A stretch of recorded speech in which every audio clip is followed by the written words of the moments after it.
যদি মিনাটো বেঁচে থাকতেন উচিয়া ম্যাসেকার কি হতো?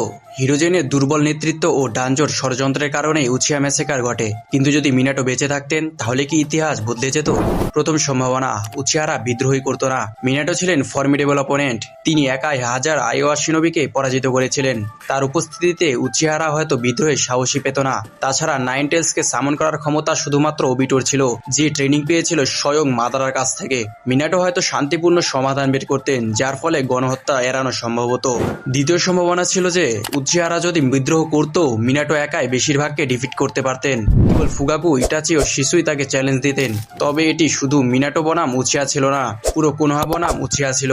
কাকাশি, গাই আর দুই সানিন, সুনাডে ও জিরায়া সকলেই গ্রামের হয়ে লড়তেন। কিন্তু আমার মনে হয় ইটাচি আর শিসুইও গ্রামের হয়ে লড়তেন, যেখানে উচিয়াদের জয়ের সুযোগই থাকতো না। মিনাটো বেঁচে থাকলে হয়তো বিদ্রোহ হতোই না, আর হলেও উচিয়াদের সফল হওয়ার কোনো সুযোগই থাকতো না। আপনার কি মনে হয়? কমেন্ট